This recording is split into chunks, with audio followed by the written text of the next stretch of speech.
amalan jangan pernah tinggalkan. Walaupun sebenarnya banyak amalannya, 3 jangan tinggalkan. Yang pertama istighfar, jangan tinggalkan. Istighfar yang paling bagus adalah sayyidul istighfar. Itu yang paling bagus. Walau hanya sekali di siang hari, sekali di malam hari kalau sayyidul istighfar. Astaghfirullahaladzim alladzi la ilaha illa huwal hayyul qayyum wa atubu ilaih. Setelah sayyidul istighfar, ada juga tasbih yang langsung diikuti dengan istighfar. Walaupun kita melakukan kesalahan, tapi kebaikan ini tidak akan terhapus. Apa itu? Subhanallah wa bihamdi subhanallahil azim, astaghfirullahal azim wa atubu ilaih. Siapa yang membaca ini, walaupun dia melakukan kesalahan, kebaikannya tidak akan dihapus. Karena ada perbuatan itu yang menghapus amalan. Ada kalimat-kalimat yang tidak baik yang kita lontarkan ke orang itu meruntuhkan amal kebaikan. Ucapan-ucapan yang tidak baik itu meruntuhkan kebaikan. Makanya sama istri juga, sama anak. Iya, suami itu harus cinta dan sayang kepada istrinya. Perbaiki kasih sayang tak kalau mau rezeki kita barakah. Iya, suruh istri yang memulai sesuatu supaya diberikan keberkahan. Iya, itu istri itu. Makanya kalau di sini kan banyak penjual, rata-rata penjual. Iya, kalau mau dapat penjualan itu paling aman sedekah subuh. Makanya dalam tarika itu disebutkan agak pak dongan mak buka toko sedekah subuh. Ibu kami di toko tako masih dekat subuh ki. Jadi bukan toko yang dibuka, tapi rezeki di toko itu. Makanya sedekah subuh itu di saat itu diniatkan dibukakan pintu rezeki untuk menjual.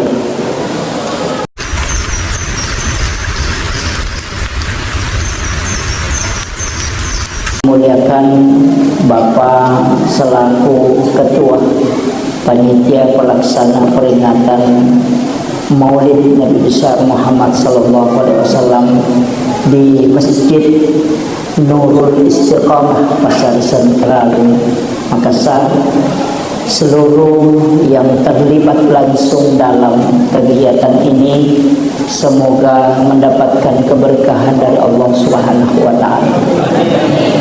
Dan mudah-mudahan usaha kita, apa yang telah kita sumbangkan dalam peringatan Maulid, man asdaqa dirhanan faqad sababan liqiraati maulidin nabi la yakhrujuna minad dunya illa rahimallah. Siapa yang bersedekah walaupun hanya 1 dirham, mungkin 1.000 2.000 rupiah, faqad sababan liqiraati maulidin nabi, yang menyebabkan dibacanya sejarah Rasulullah, maka la yakhrujuna minad dunya illa rahimallah, maka orang itu tidak akan meninggalkan dunia kecuali dalam keadaan dirahmati oleh Allah Subhanahu wa taala. Mudah-mudahan waktu istirahat kita ini dimanfaatkan untuk peringatan Maulid. Karena ini sebenarnya waktu tidur, tapi kita gunakan untuk taklim. Alhamdulillah, semangatnya ibu-ibu majelis taklim, sholawatan, kelompok hadrah yang sungguh sangat luar biasa. Bapak, ibu sekalian, seluruh tamu undangan yang insya Allah dirahmati dan dimuliakan oleh Allah Subhanahu wa taala. Saya pakai bahasa Indonesia ya. Dicampur bicarogi. Bisa bahasa Bugis. Alhamdulillah, insyaallah. Begini. Sebenarnya peringatan Maulid ya kuidi tu ogie tidak ada istilah Maulid. Yang ada itu maulud. Ya, makanya dia itu maka ada mauli, maka dami maulu. Magai itu 2 hal berbeda. Ya komakadaki maulid berarti itu adalah waktu kelahiran. Berarti 12, ada yang mengatakan 9 Rabiul Awal. Kalau maulud berarti orangnya, Rasulullah, bayinya. Jadi yang diperingati itu bukan waktunya, tapi yang diperingati kedatangannya Rasulullah. Makanya disebut maulud. Jadi komakadaki peringatan maulid berarti peringatan waktu kelahiran.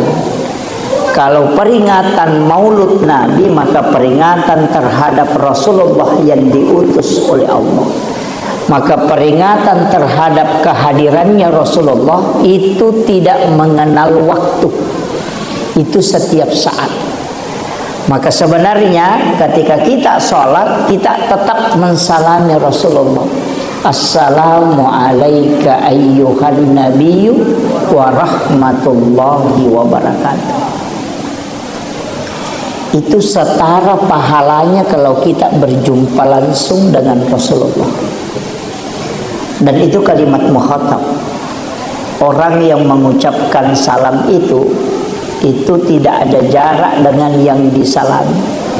Makanya perintah agama itu kan ada 2. Mari kita mengirimkan salam dan sholawat.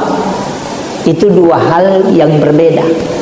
Kalau mengirimkan salam, assalamu alayka ya Rasulullah, assalamu alayka ya Nabi Allah, assalamu alayka ya Aba Barruh, assalamu alayka ya Taha, assalamu alayka ya Sin, assalamu alayka ya ayyuhan Nabi. Itu adalah salam. Tapi kalau kita mengirimkan salawat, Allahumma sholli ala sayyidina, atau Allahumma sholli ala Muhammad wa ala Muhammad. Versi salawat itu 2 bentuknya. Ada bentuk fi'il mudhari yang sekarang dan seterusnya, ada bentuknya fi'il madhi, bentuk lampau. Makanya kalimat Allahumma sholli ala Muhammad itu fi'il mudhari, sedangkan fi'il madhinya sallallahu ala Muhammad.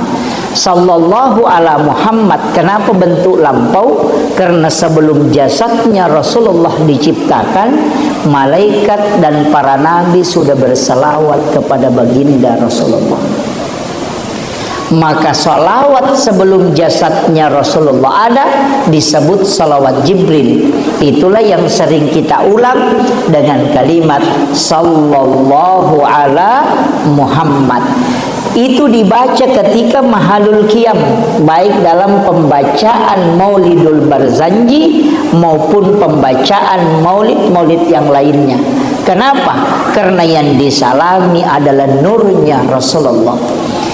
Kapan datangnya nurnya Rasulullah? Di dalam Al-Quran disebutkan qad ja'akum minallahi nurun wa kitabun mubin. Telah datang dari Tuhanmu cahaya baru, wa kitabun mubin, dan kitab yang menerangkan. Jadi Al-Quran, Taurat, Injil, Zabur itu belakangan. Yang pertama diciptakan itu adalah nurnya Rasulullah. Dari situlah kenapa disebutkan likulli syai'in min nurin Muhammad. Segala sesuatu itu adalah dari nurnya Rasulullah. Di dalam diri manusia disebut rahasia. Karena kita dikasih 4. Jasad, kemudian nafas, kemudian jiwa. Jiwa inilah yang kemudian disebut nurun Muhammad. Disebut juga rahasia. Kemudian ruh.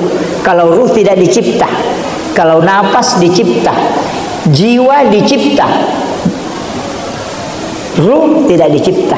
Makanya disebut wa nafakhtu fihi mir ruh, dihembuskan. Itu tidak diciptakan.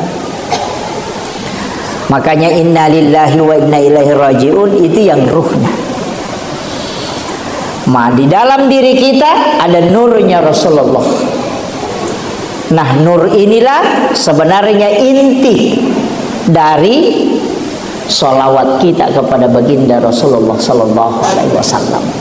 Makanya Rasulullah pernah bertanya, biasa makutana Nabi taku malaikat Jibril, ya Jibril, amalan apa yang paling dicintai dan disukai oleh Allah Subhanahu wa taala? Malaikat Jibril mengatakan, salawat kepadamu ya Rasulullah.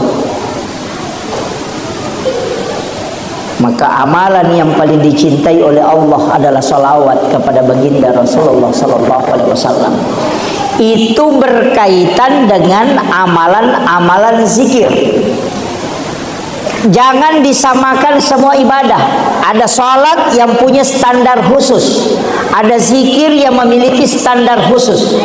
Nah, kadang ada yang bertanya, karena ada hadisnya, afdaluz zikir fa'alam annahu la ilaha illallah. Itu disebutkan dalam riwayat, siapa yang membaca la ilaha illallah dengan kalimat la-nya itu dipanjangkan, maka 4.000 dosanya yang berkaitan dengan Allah itu akan dihapuskan oleh Allah Subhanahu wa taala. Tapi ada juga riwayat yang lain menyebutkan, siapa yang membaca tasbihnya malaikat Jibril, maka walaupun sebesar buih di lautan dosanya, maka Allah akan bersihkan dosa-dosa itu. Hafal tasbihnya? Kalau zikirnya kan subhanallah wa bihamdi subhanallahil azim, itu zikirnya. Kalau tasbihnya subhanazil mulki wal malakut, subhanazil izzati wal jabarut, subhanal hayyil ladzi la yamut, subuhun qudusun rabbul malaikati war ruh. Sudah hafal?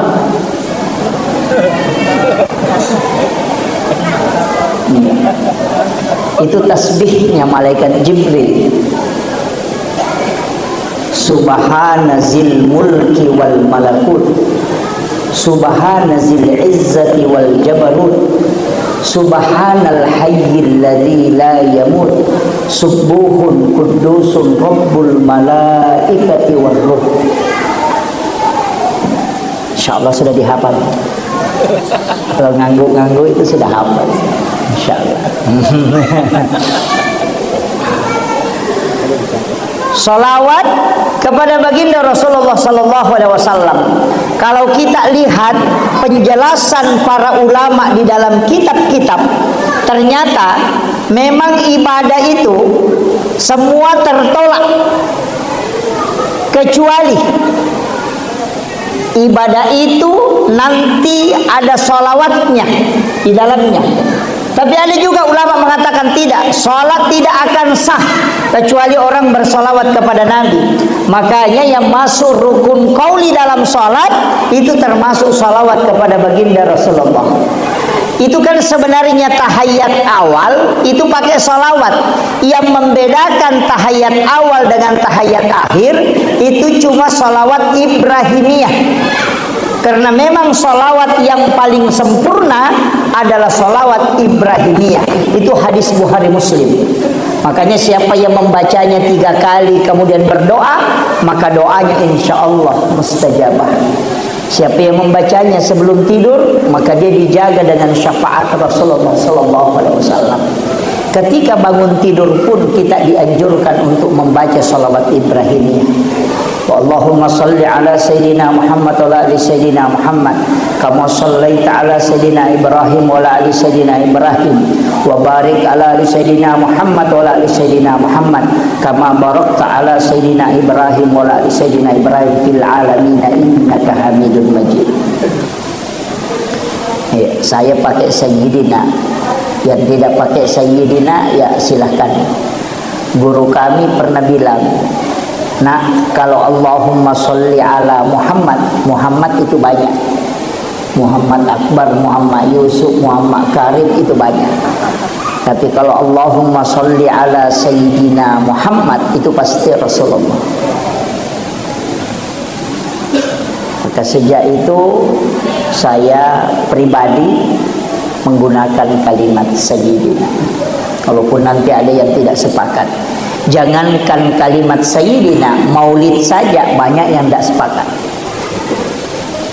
Ada yang tidak maulid, menganggap maulid bid'ah. Makanya saya kasih tahu, orang yang tidak maulid itu karena sangat takut masuk neraka.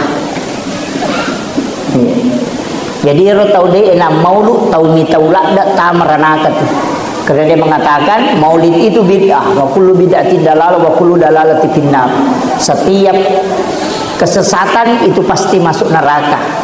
Jadi kalau maulud pasti itu adalah perbuatan sesat dan masuk neraka. Termasuk panitia yang pertama masuk neraka itu.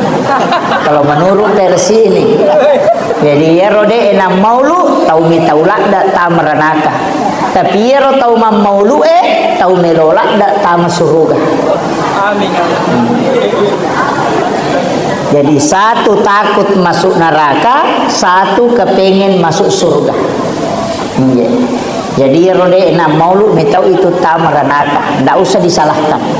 Tapi yang maulid karena mau dia mau masuk surga juga jangan disalahkan. Nanti kita ketemu di mana? Nah, ini kunci. Kemudian Rasulullah itu punya mukjizat dan apapun yang disandarkan ke Nabi itu pasti mulia. Tapi kemuliaannya bukan pada bendanya, tapi karena dia langsung terkoneksi ke Rasulullah. Saya pernah baca dalam satu kitab risalah, masjid seperti ini Bapak Ibu sekalian, itu tidak ada masjid yang terbangun ataupun musholah yang terbangun di dunia ini kecuali tempat itu pernah menetes air mandi Rasulullah. Nabi itu kan sebelum wafat sudah berwasiat, nanti kalau saya meninggal mandikan saya dengan air sumur Gars. Itu ada di Madinah. Yang punya waktu kesempatan umrah, sempatkan waktu ke sumur Gars. Itu tidak buka 24 jam, ada waktu-waktu tertentu. Cuma kadang biasanya ulama-ulama kita jamaah dari Yaman, Hadramaut itu yang datang, orang Indonesia jarang. Biasanya orang Indonesia itu ke sumur Zam-Zam. Kalau mau ambil barakahnya air mandi Rasulullah itu di sumur Gars. Karena sumur itu sudah diludahi langsung Nabi. Jadi Nabi mendoakan airnya, kemudian dia ludahi. Baru dia bikin wasiat, nanti kalau aku meninggal, air dari sumur ini kau gunakan untuk memandikan aku. Dan air mandi Rasulullah itu ketika dimandikan itu tidak jatuh ke tanah, tapi itu berputar naik ke langit. Dan siapa yang memandikan Rasulullah? Siapa yang menghafal nama orang yang memandikan Rasulullah, maka itu tidak akan buta matanya.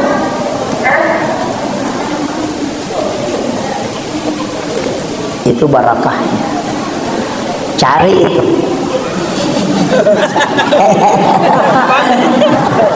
Cari. Hafal namanya. Ketika penglihatan mulai kabur, maka sebut nama itu, kemudian kirimkan suratul Fatihah, baru usapkan minta barakahnya, itu akan kembali. Itu saya tidak sebut itu.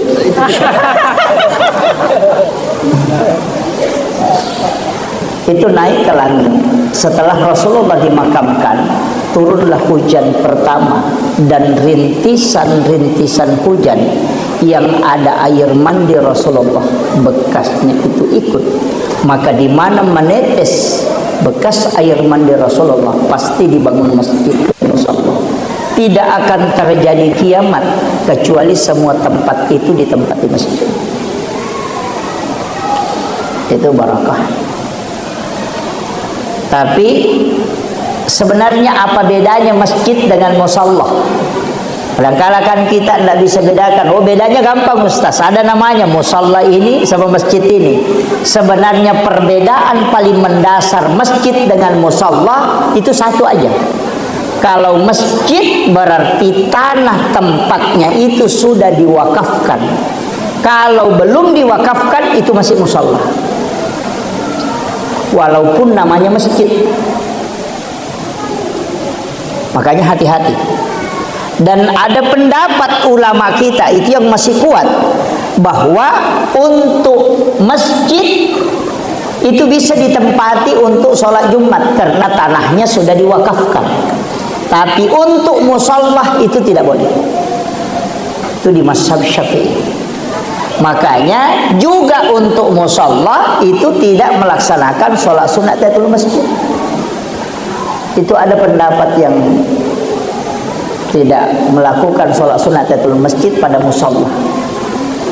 Walaupun ada ulama yang membolehkan. Itu perbedaan paling mendasar. Bukan namanya ya. Makanya kalau ada masjid pribadi, nama orang kemudian dia tidak wakafkan tanahnya, walaupun tertulis masjid, itu masih musholla sebenarnya.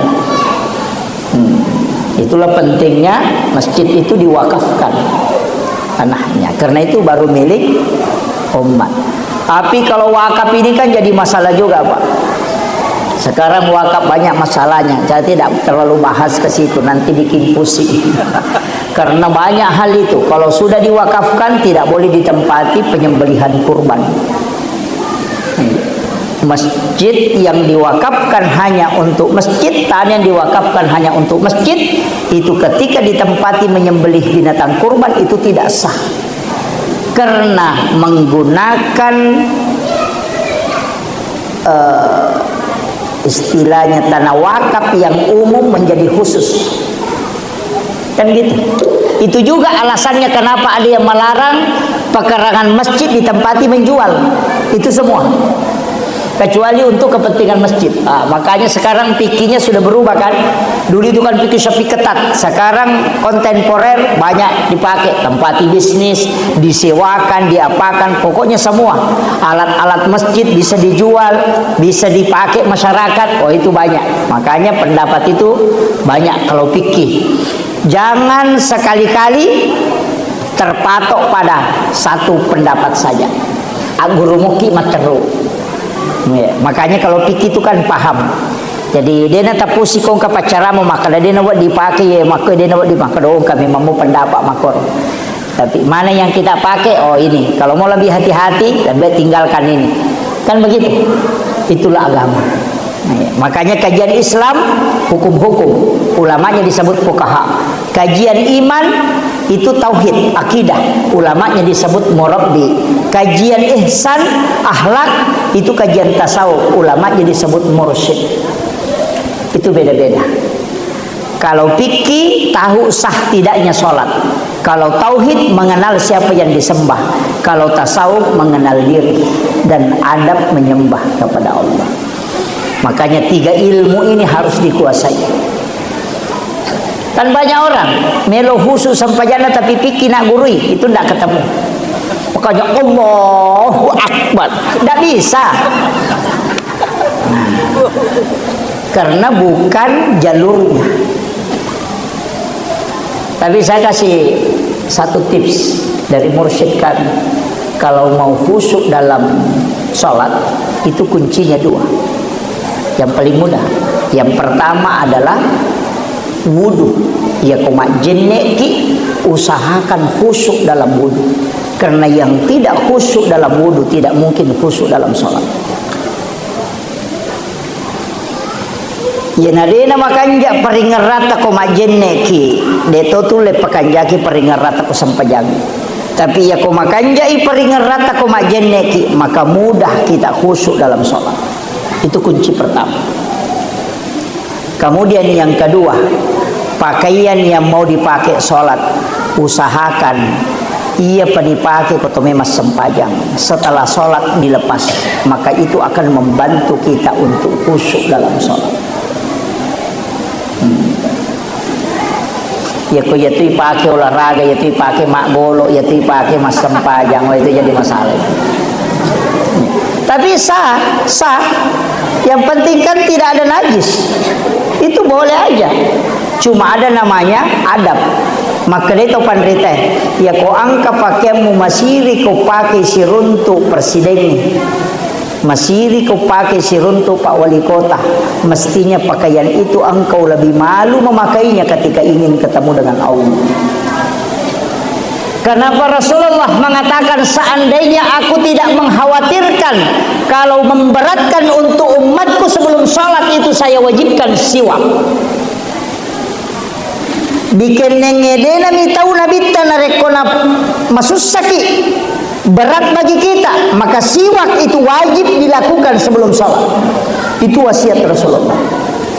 Tapi Nabi khawatir kalau itu memberatkan untuk kita, maka dia tidak wajibkan siwak. Kenapa? Hikmahnya yang pertama adalah karena kalam Al-Quran yang kita mau baca itu dari bibir mulianya malaikat Jibril lewat ke bibir mulianya Rasulullah. Masa mulut yang mau membaca kalam mulia ini kau tidak bersihkan sebelum engkau melepaskan? Dari situlah kenapa penghafal Al-Quran itu harus menjaga mulutnya, harus bersih betul, karena adakan lewat kalam-kalam mulia. Makanya imam itu sebenarnya mestinya dia memperhatikan sunnah siwak ini. Kelebihannya siwak apa? Banyak, itu menguatkan daya ingat. Yang ketiga, siwak juga itu manfaatnya besar. Itu tidak merusak gusi. Tapi yang keempat paling bagus ini, itu menjaga uban.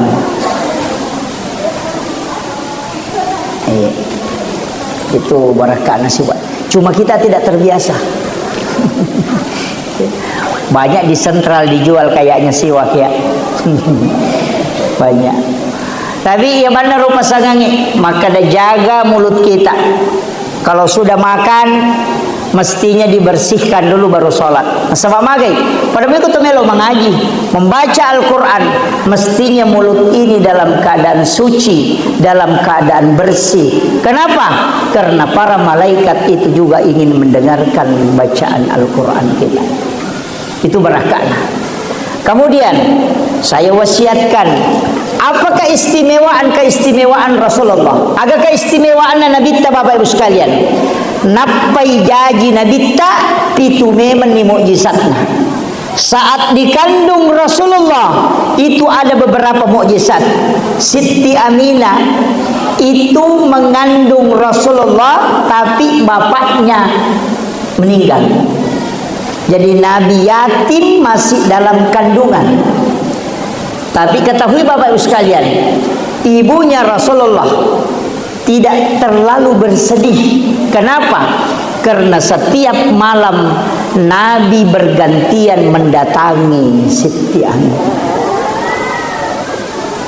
Nabiullah Adam mendatangi, Maryam mendatangi, Asyah mendatangi Rasulullah, mendatangi ibunya Rasulullah.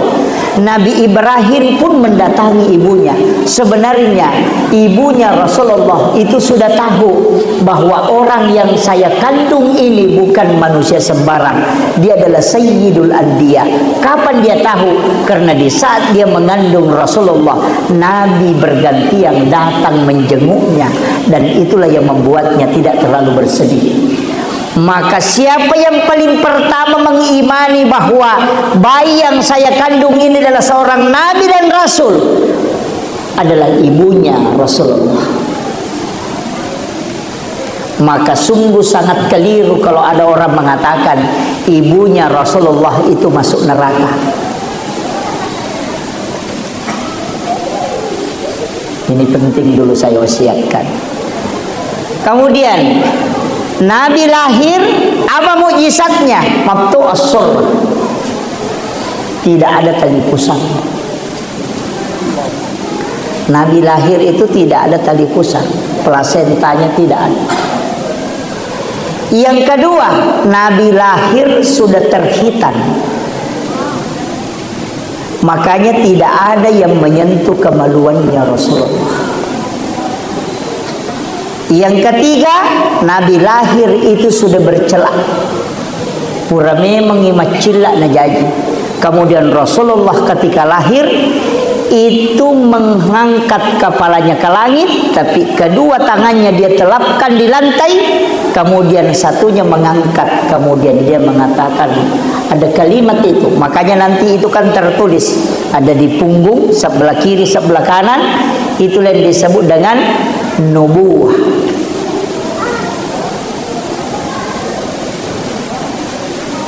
Nanti kalau orang tidak tahu bilang kenapa khatmun nubuwah ini biasa disimpan di rumah, ya. Ada yang punya itu ya? Khatmun nubuwah ada di rumahnya ya? Tidak ada. Itu yang segitiga, ada tulisannya di tengah, kiri kanan dan di bawah. Saya pernah dapat dalam satu kitab dijelaskan oleh salah seorang al-arif billah, siapa yang menyimpan ini di rumahnya, maka rumah itu tidak akan terbakar dari api. Khatmun nubuwah itu.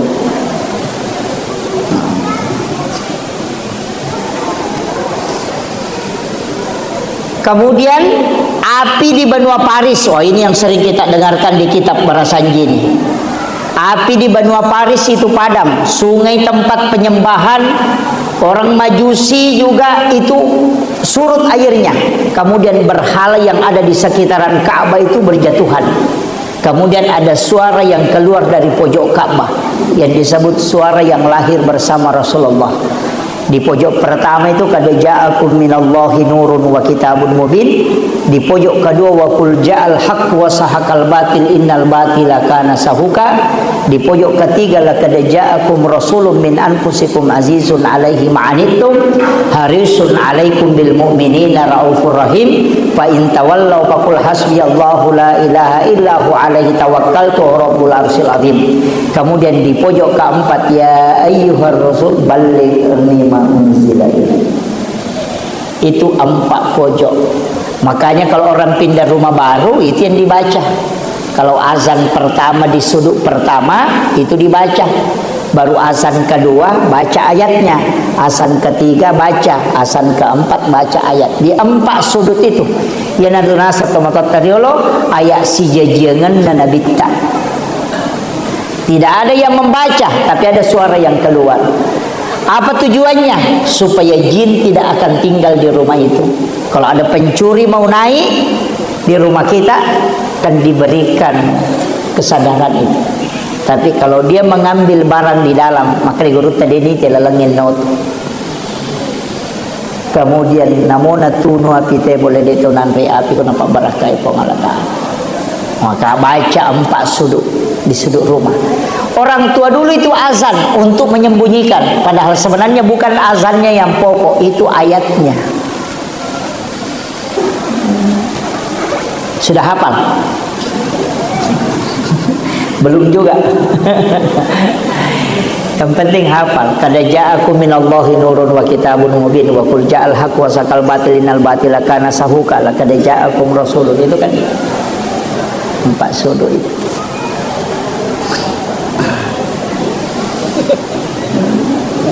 Itu barakatnya si tonganna. Makanya kan kita kalau pindah rumah baru, namun ke Makassar, Makotoro ya, azan. Iya, sebenarnya itu azan kan 5, 4 sudutnya, 1 di tengah. Itu dikasih tahu yang punya rumah. Maka dia kumun ribu lamu akalima tu bang sampai jam subuh sampai jam loro asra mengharibi isya. Makanya azan 5 kali. Itu karena 5 waktu sholat. Kan itu kuncinya. Kan? Makanya kalau kita azan, ya itu salah satu doa. Tapi fungsinya ya tumbangnya juga mengusir jin. Makanya kalau mau sholat, azan biar di rumah. Jadi azan itu bukan hanya memanggil orang untuk melaksanakan ibadah, tidak. Tujuannya untuk supaya jin itu pergi. Azan. Kalau tidak bisa azan cukup iqamah. Kalau sholatnya di rumah. Ya. Aja nak dalam subani mas sempajang. Nabi melarang. Janganlah engkau melakukan sholat kecuali melakukan salah satu dari keduanya. Iya. Jadi kalau tidak azan cukup iqamah. Begitu maksudnya. Kemudian Yaro Nabi Tababu, apa keistimewaan yang telah dia simpan untuk umatnya? Wah, iya na pokok. Ini modal kita. Yaro Nabi dia sudah memperhitungkan semua jalur di mana kita bisa celaka, itu dia sudah tutup. Makanya semua jamaah yang ada di sini kota Makirana ke Macila Katongan. Nggak apa-apalah transit tapi tidak lama. Ya, bisa transit tapi tidak lama. Tapi mau tidak diperiksa, mau masuk surga tidak dihisap, mau masuk surga tidak kumpul di mahsyar, tidak lewat titian siratal mustaqim. Itu ada. Rasulullah yang menyampaikan. Saya buka hadis itu berbolak-balik, tanya ke beberapa ulama hadis, dan hadis itu sahih. Kami ngaji dengan mursyid kami dulu tahun 2002. Saya ngaji itu disampaikan, tapi saya tidak berani karena saya tidak diperlihatkan hadisnya. 20 tahun kemudian 2022 saya ngaji dengan salah satu mursyid, ketemu lagi, dikasih tahu lagi. Saya belum yakin betul. Kok ada betulkah orang yang tidak dibawa ke mahsyar? Dia dibawa lo pada mahsyar. Tidak lewat titian siratal mustaqim. Semua orang yang masuk tanpa hisab itu kan tetap lewat di mahsyar. Tapi kenapa ini tidak ke mahsyar? Ternyata memang ada hadisnya.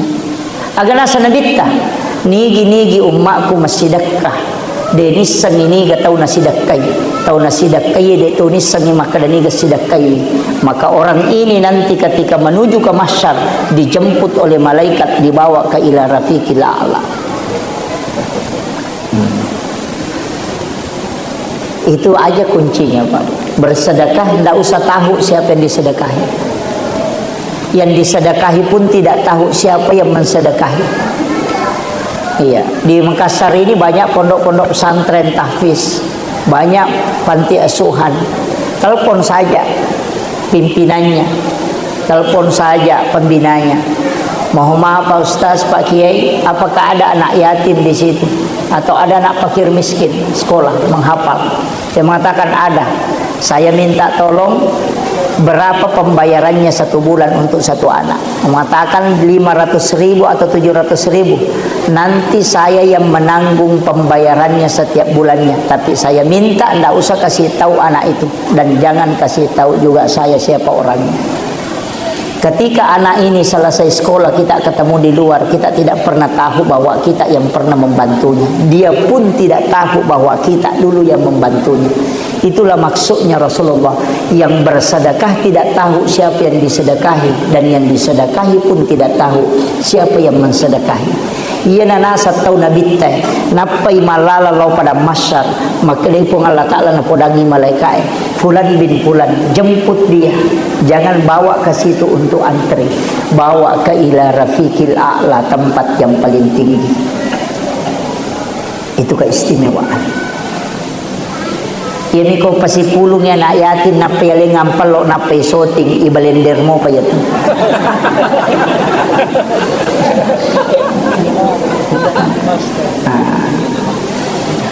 Sesekali kita melakukan ibadah, istri pun tidak tahu. Saya punya kisah seorang ulama yang tidak ada yang tahu bahwa dia adalah ulama hafiz Quran.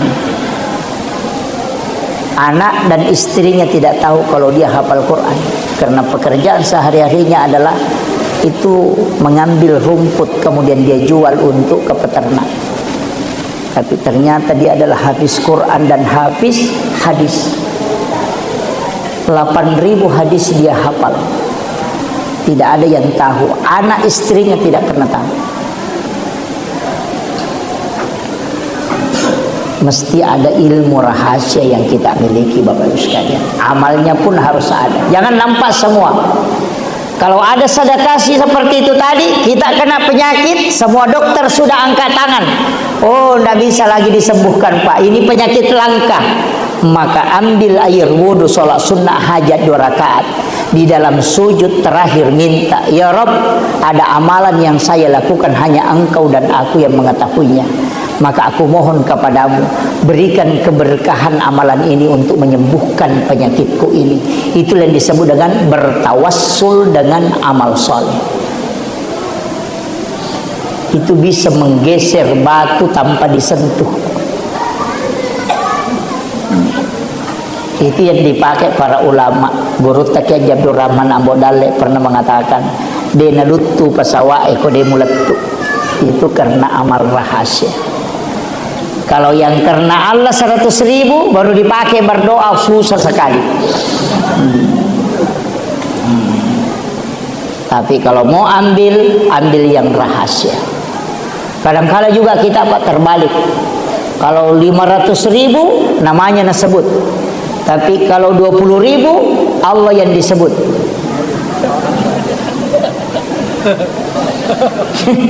Terbalik kan? Puang Allah Ta'ala na pinangkura ko 20 sa budina. Ko 500 sa buwasan na natapu. Mestinya kan dibalik. Kalau 1 juta hamba Allah. 5.000 hak jupa. Sebut nama. Jangan sembunyi ketika sedikit, tapi jangan. Itu kan tadi saya mengatakan, kadang kan dia menjual nama Allah dengan 2.000, 5.000. Tapi ketika 100.000, 500.000 asalnya dapat tamu. Ini su'ul adab dalam tasawuf. Tidak ada lagi di Makassar nih.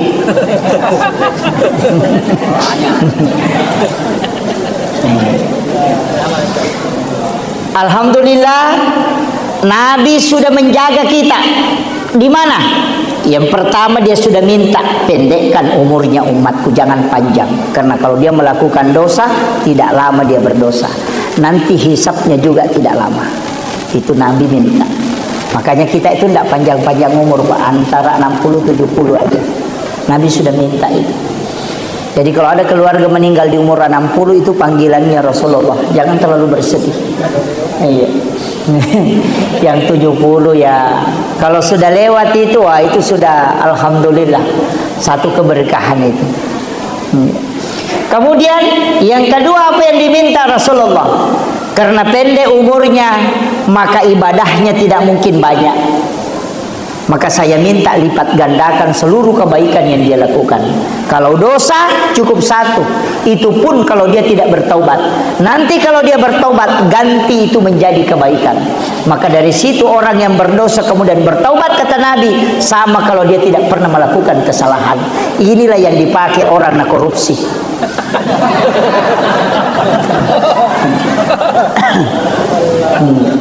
Kan jelas, man jaa bil hasanati falahu asru amsalha. Ya ko pigau kici di dece pawala na mancaji 10. Apalagi kalau sedekah, masalul ladzina yunfikuna amwalahum fi sabilillahi kamasali habbatin ambatat sab'a sanabila fi kulli sumbulatin mi'atu habbah. Oh itu luar biasa, Pak. Pas sedekah itu berlipat-lipat. Oh, berlipat-lipat itu. Makanya kalau mengatakan masalul ladzina yunfikuna, di situ pakai kalimat infak, bukan sedekah. Apa bedanya sedekah dengan infak? Kalau sedekah itu umum, kalau infak itu pasti harta. Iya. Kalau bilang sedekah, biar sikir, sedekah. Kiriman Fatihah, sedekah, tidak ada modalnya. Makanya kalau kita mau tidur, dianjurkan membaca surah Al-Fatihah 4 kali. Itu sama dengan bersedekah 400.000 dirham. Berapa kali kita baca Fatihah kalau mau tidur? Sekali. Terlalu pelit itu. Jangan kikir. Pertama, ila hadratin Nabil Mustafa sallallahu alaihi sayyidina Muhammadin Al-Fatihah. Yang kedua, ila jami'il anbiya'i wal mursalin wasyuhada'i wassolihin wal malaikatil muqarrabin Al-Fatihah. Yang ketiga, wa kulluhum awliya'ullahu fis samaa'i fil ardi wa fil bahr walil muslimina wal muslimat wal mu'minina wal mu'minat al hayya'i minhum wal amwat Al-Fatihah. Kemudian yang keempat, wa ila ummi wa abi wa masahina wa masahi masahina sehun Al-Fatihah. Jadi semua disedekahi Fatihah. Itulah orang yang paling besar sedekahnya sebelum tidur. Makanya disebut sedekah. Tapi kalau infak itu pasti harta. Makanya pakai uang. Makanya jangan kikir, Pak Bu. Aja lalu tama seke. Desi sagase ngarana kana to seke, Pak namo to seke cecatoy. Ya. Iya.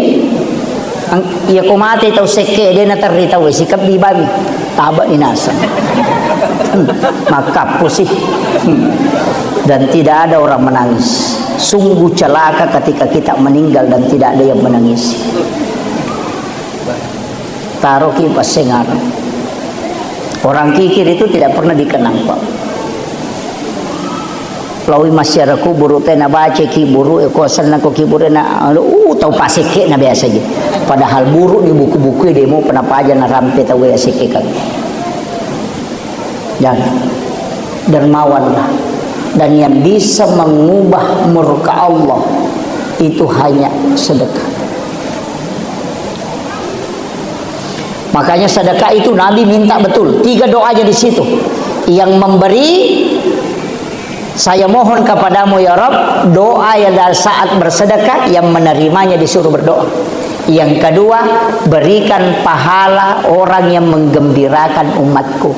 Makanya kalau ada orang sedekah riya, tidak usah khawatir. Memang dia tidak dapat pahala sedekah, tapi dia bisa dapat pahala, bukan pahala sedekah, pahala menggembirakan umatnya Rasulullah. Maka tidak ada lepas itu, Pak. Kenapa Nabi minta orang yang menerima sedekah berdoa, bukan yang memberi? Padahal nabi-nabi terdahulu itu yang memberi disuruh berdoa. Tapi kenapa di umatnya Nabi yang menerima disuruh berdoa? Karena Nabi sudah tahu yang memberi bisa riya, tapi yang menerima tidak mungkin riya. Angka gak tahu masih sedekah riya ada, tapi angka gak tahu terima pas sedekah riya tidak ada.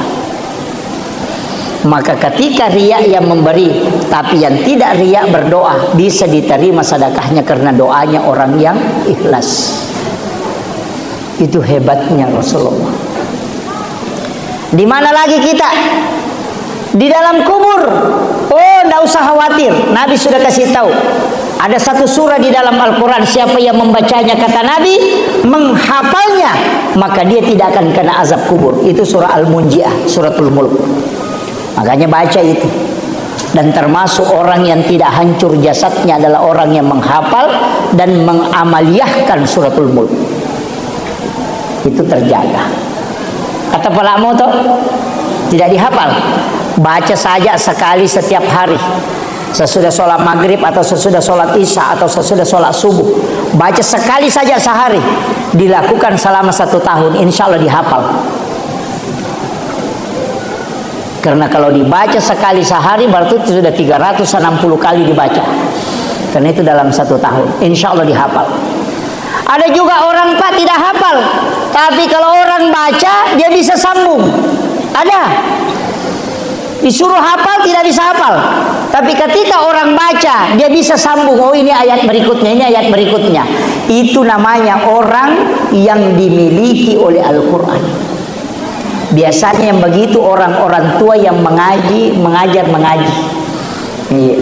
Guru pengaji 52 tahun mah pengaji.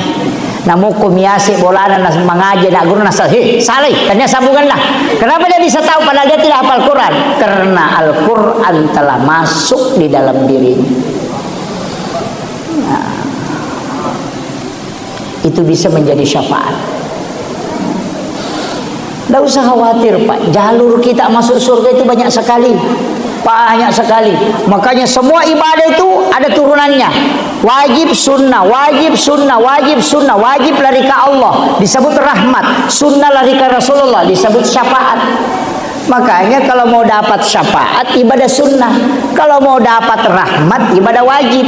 Makanya rata-rata ibadah wajib tidak disebut pahalanya. Yang disebut itu ibadah sunnah. Sholat duhur tidak disebut pahalanya, tapi sholat sunnah duhur disebut pahalanya.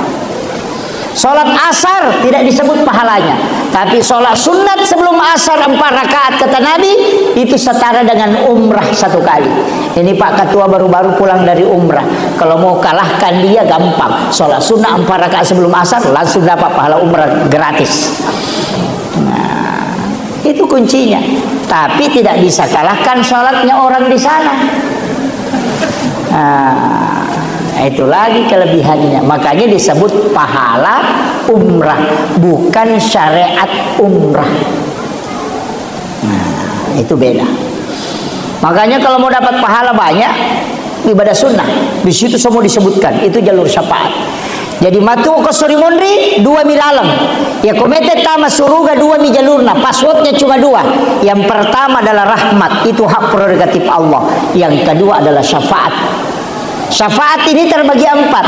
Ada syafaat Rasulullah, ada syafaat Al-Quran, ada syafaat anak perempuan. Tahu syafaat anak perempuan? Nabi mengatakan siapa yang meninggalkan 2 atau 3 anak perempuan ahli ibadah, maka ibu bapaknya tidak disentuh api neraka. Satu ji, bikin lagi. Fatal itu kalau anak laki-laki kita dapat syafaat amaliyah. Kalau anak perempuan memang jangankan kata Nabi disentuh, diperlihatkan api neraka pun tidak. Dari situlah Nabi berdoa, jadikanlah dari keturunan umatku banyak perempuan. Maka di dalam riwayat disebutkan dunia tidak akan kiamat kecuali 1:50 perempuan dengan laki-laki. Siddi arwane 50 mahkum rai. Itu perbandingan penduduk baru dunia akan kiamat. Makanya tidak usah khawatir bilang kiamat sudah dekat. Tidak, masih jauh itu. Tidak, masih jauh. Makanya ibu-ibu jangan khawatir kalau mengatakan penduduk neraka itu banyak dari kalangan kaum wanita. Karena memang jumlahnya yang banyak. Kan 50 banding 1. Pasti banyak lah. Nah, itu kuncinya. Tapi orang yang diberi jaminan masuk surga bisa memilih pintu mana saja. Sama kalau mau masuk masjid, mau lewat sini, mau lewat sini, mau lewat sini. Semua pintu surga terbuka memanggilnya. Siapa? Perempuan. Kalau laki-laki tidak ada.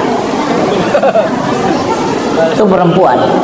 Menjaga sholat wajib, menjaga puasa wajib, menjaga syahwat, ridho suami, maka surga membuka semua pintunya dan dia mau lewat kemana saja. Itu hebatnya wanita. Makanya kalau ada janda di sini tinggal 3 karena tidak ada suaminya. Kan jelas. Yang disuruhkan jaga sholat fardu. Ini yang banyak keliru Pak Bu. Makanya wanita itu kalau masuk waktu sholat langsung sholat.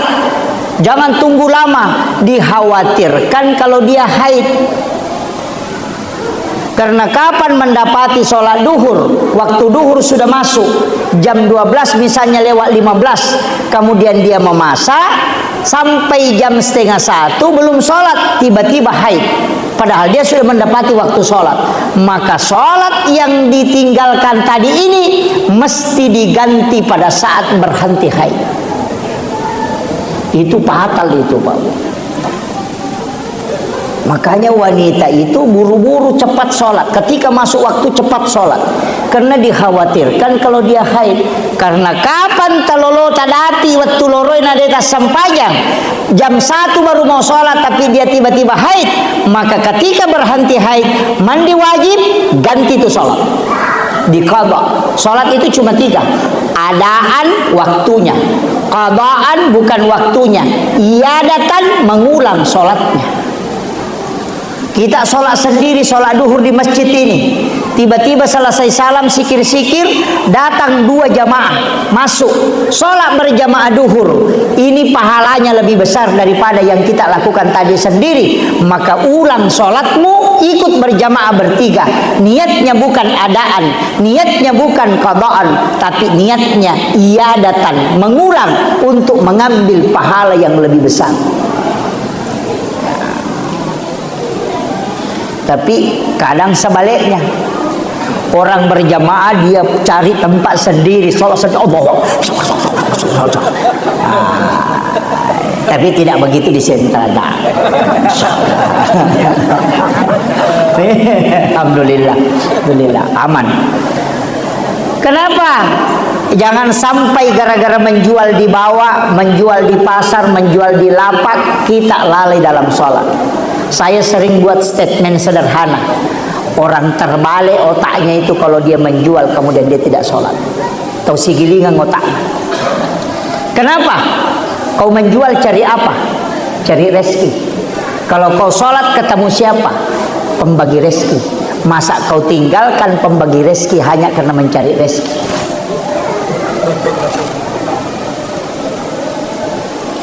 Nawan-nawan gara. Masa gara-gara masa padale kina patasalai pengatur dale. Mestinya dibalik. Sibuk berurusan dengan yang mengatur rezeki, makanya tidak ada waktu mencari rezeki.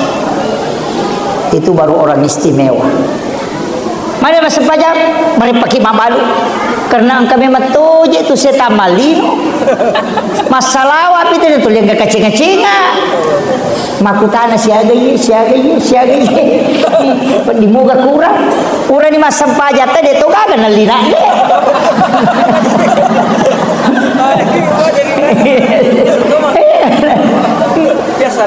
Padahal mata aja mapa mulai ledega kata baku tanah-tanah. Sisa namelo batawin apa yang kemana? Tama manyili. Setan lupu ya tuh. Ini kuncinya. Maka janganlah, jangan harta dan keluarga yang melalaikan kita dari mengingat Allah. Ya. Penting saya wasiatkan. Makanya, ini sampai jam berapa saya ceramah ini? Agak asra. Jangan. Saya mau ke Papua, Pak. Saya ke Serui baru lanjut ke dan Biak ke Serui. Saya baru saja tiba dari Bitung. Tadi pesawat kita baru saja tiba dari Bitung, makanya tadi mau maaf ke panitia, sempat saya tidur sejenak untuk istirahat. Setelah ini langsung ke bandara. Jadi penting saya sampaikan bahwa jalur untuk keselamatan saya ingin kasih modalnya. Inilah hakikat maulid ini. Saya sebenarnya tidak bisa baca temanya nih. Apa temanya nih?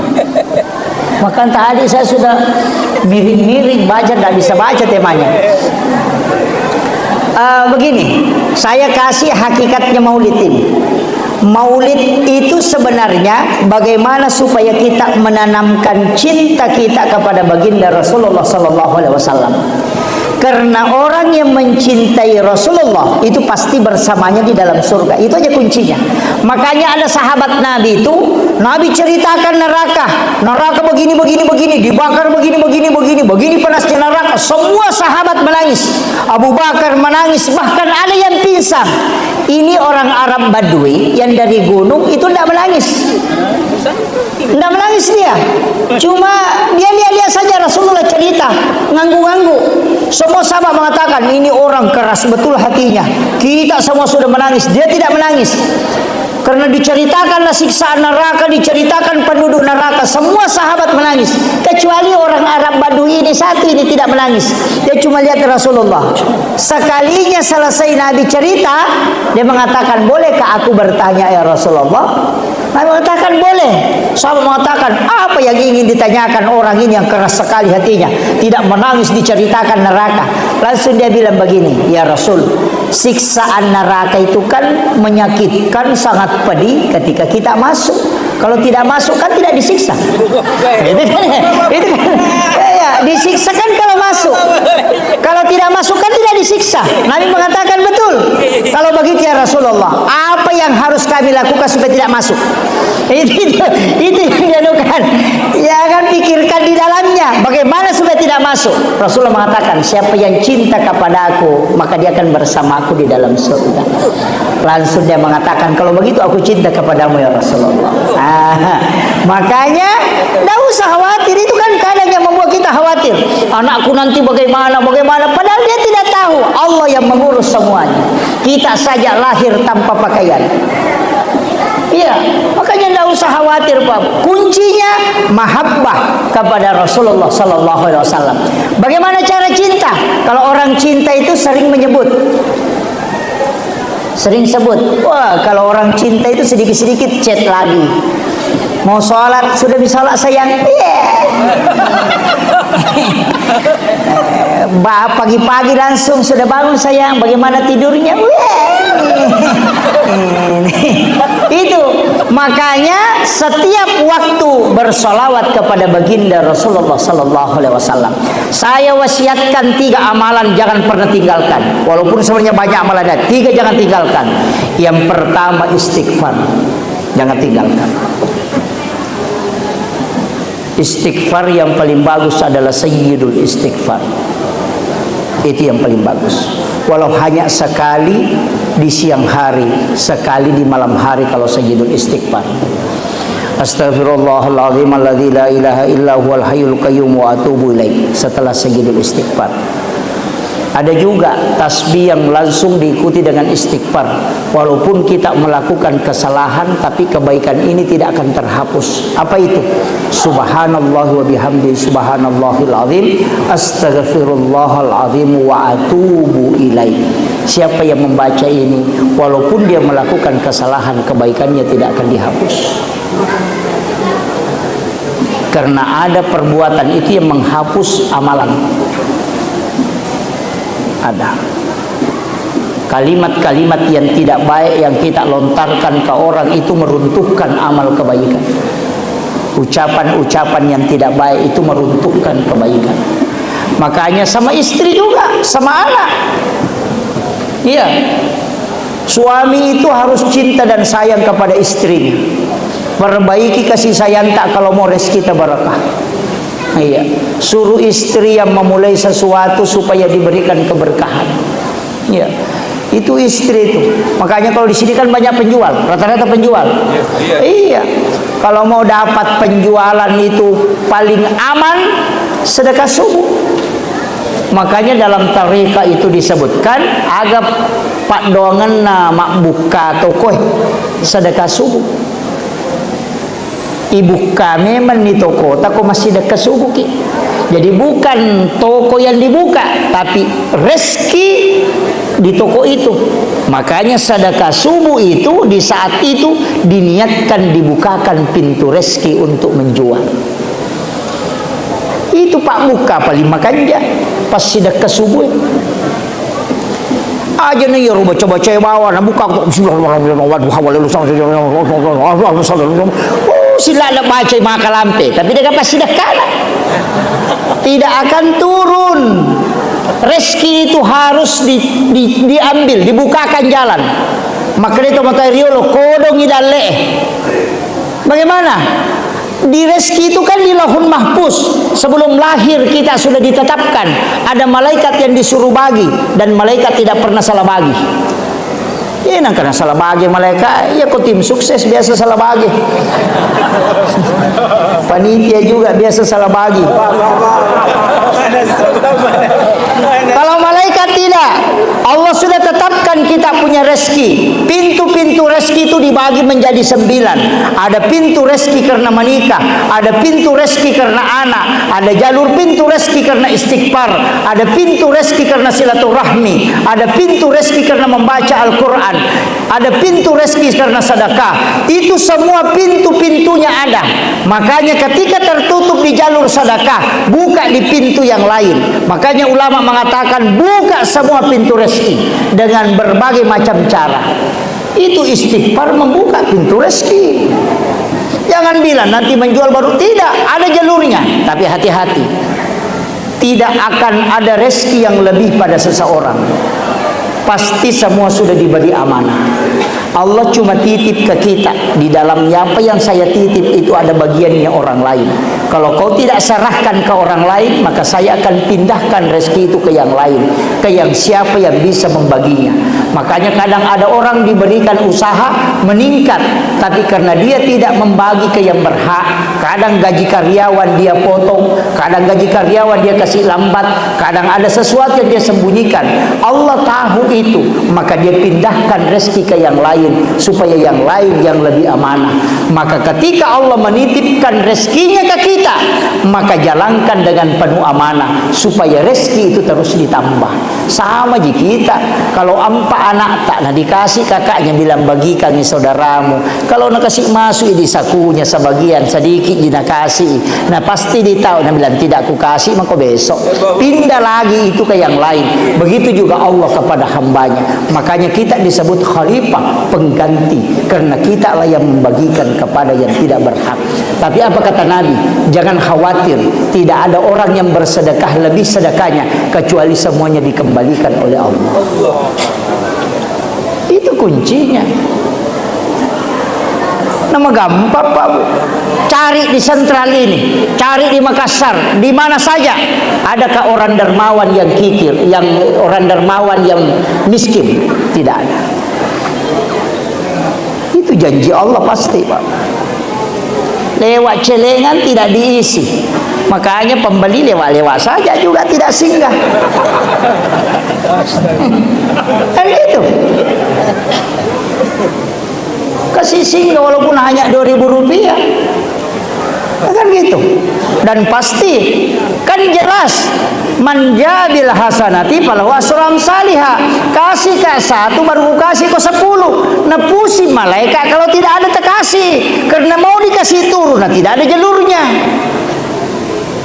Kan bilang kasih ke 1, kasih ke 10, berarti kau sedekahkan 1.000, turun 10.000. Kalau masalul ladina yunfikuna tadi, wah itu dikali sampai 100 sampai 700 kali lipat. Makanya kalau bersedekah kasih tahu memang saya serahkan ini untuk akhiratku dan juga untuk duniaku. Doa ki memang faiza faragta fansab, ada yang mengartikan faiza faragta fansab, ketika selesai pekerjaan ini langsung kembali kepada Tuhan. Sebenarnya tidak, wa ila rabbika farghab. Kalau sudah salat kembali kepada Tuhanmu dulu, jangan dulu bekerja, berdoalah. Itu kuncinya. Nggak susah itu Pak. Itu mobil tangki Pak, mobil SPBU, mobil Pertamina. Itu solar dia bawa 50.000 liter. Tapi kenapa itu mobil singgah di Pertamina isi solar? Nah ada solar, nah bawa. Karena tidak ada salang dari tangki besar turun ke mesin mobil. Artinya apa? Biar ratusan juta rezekimu di lauhul mahfuz, kalau tidak ada jalurnya turun, tidak bisa turun. Ya, lecehnya. Bikin kangi dulu jalan. Kalau 2.000 pipet kecil. Makanya pipet itu kalau sudah terlipat tidak bisa lagi. Pernah makan es kelapa pakai pipet, diisap, palingan airnya jian naik. Makanya pakai selang yang besar, 10.000, 50.000. Dan ingat, Allah sudah janji, tidak ada sesuatu yang kau keluarkan kecuali saya semua menggantinya. Makanya rezeki, uang, dunia itu jangan dikasih masuk di hati.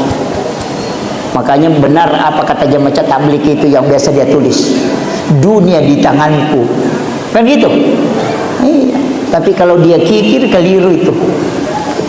Itu kuncinya. Pernah lihat orang mancing kan? Mancing ikan. Bisa kimi itu tomamet tuh. Iya, kau tomamet kan tadi papakinan re, tadi alati. Napa ya piano. Kan gitu. Itu kan memancing. Kang ngiro latihannya untuk balewe toh. Itu cacing untuk ikan atau untuk orang? Kalau untuk ikan jangan pakai pancing. Cacing saja dilempar turun. Nama-nama igere. Iya kau mamengi tatari alati mengi, iya tu alati tanya untuk balewe tania apa ya kau balewe meta pandre alati aja tatari mengi. Kan gitu. Alati mana tapi no kami ini mapandre bale. Kenapa dikasih pancing? Makanya disebut memancing, karena tidak bisa diambil kalau tidak ada pancingannya. Denandre mengi kodega aga papakinan rena. Itu sedekah pancingan, karena rezekimu tidak akan datang yang besar kecuali kau memancingnya. Kan begitu. Makanya disebut memancing. Mereka apa tuh pamit dena paham. Ini sudah hampir jam 3 Pak. Yang saya istighfar. Kemudian yang kedua tadi solawat, jangan tinggalkan solawat, karena jalurnya solawat dua bendaharanya.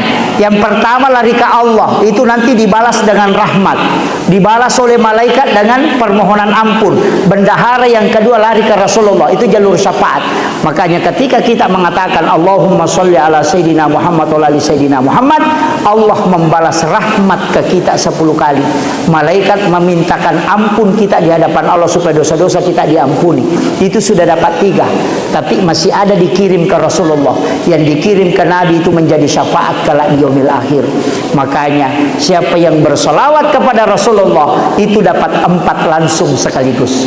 Bisa dapat rahmat, dia sudah dapat ampunan, dijanji masuk surga melalui rahmat Allah, sekaligus dijanji mendapatkan syafaat baginda Rasulullah. Cuman ada cumannya, kalau umur masih muda 30 ke bawah, perbanyak istighfar, kurangi sedikit salawat.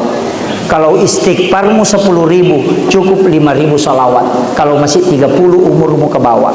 Tapi ketika 40 nih ke atas, maka perbanyak salawatmu, kurangi istighfar. Karena istighfar itu membuka pintu rezeki, sedangkan salawat itu memberikan keberkahan. Orang yang umurnya 50 ke atas, yang dia butuhkan adalah keberkahan. Anak-anaknya diberkahi, hartanya diberkahi, istri keluarganya diberkahi, kehidupannya diberkahi. Tapi kalau masih muda, minta kepada Allah supaya rezeki, pintu-pintu rezeki dibuka, supaya dia bisa menikah, bisa dapat pekerjaan, bisa memudahkan urusannya. Itu perbanyak istighfarmu, kurangilah sholawat, jangan kasih berimbang. Kalau 1000 sholawat, 2000 istighfar bagi orang yang muda. Tapi kalau orang sudah tua, perbanyak sholawatmu, kurangi istighfar. Itu perbandingannya. Kalau tidak ada sama sekali yang bisa kita lakukan, satu kuncinya, tidak bisa toki bangun tahajud, tidak bisa toki sholat duha, malas toki masih dekat, detona tasalawa, makunrutoni istighfar, ciina bawang, tajagai bawan ni atita, ajak nama susah loko pada tak rupa tahu. Ya kung kaagaga makalelyang, angka agaga masalah, tilaw adam pengabawan ni pada tak rupa tahu lalana tutungal dinota. Apa itu? Baca Allahumma ghafir li ummati Muhammadin sallallahu alaihi wasallam. Allahumma arham ummata Muhammadin sallallahu alaihi wasallam. Allahumma astur ummata Muhammadin sallallahu alaihi wasallam. Allahumma jabur ummata Muhammadin sallallahu alaihi wasallam. Allahumma aslih ummata Muhammadin sallallahu alaihi wasallam bi rahmatika ya arhamar rahimin. Ulang 3 kali, kita tercatat sebagai waliullah di sisi Allah Subhanahu wa taala. Akhirul kalam, wallahul muwaffiq ila aqwamit thoriq. Assalamualaikum warahmatullahi wabarakatuh.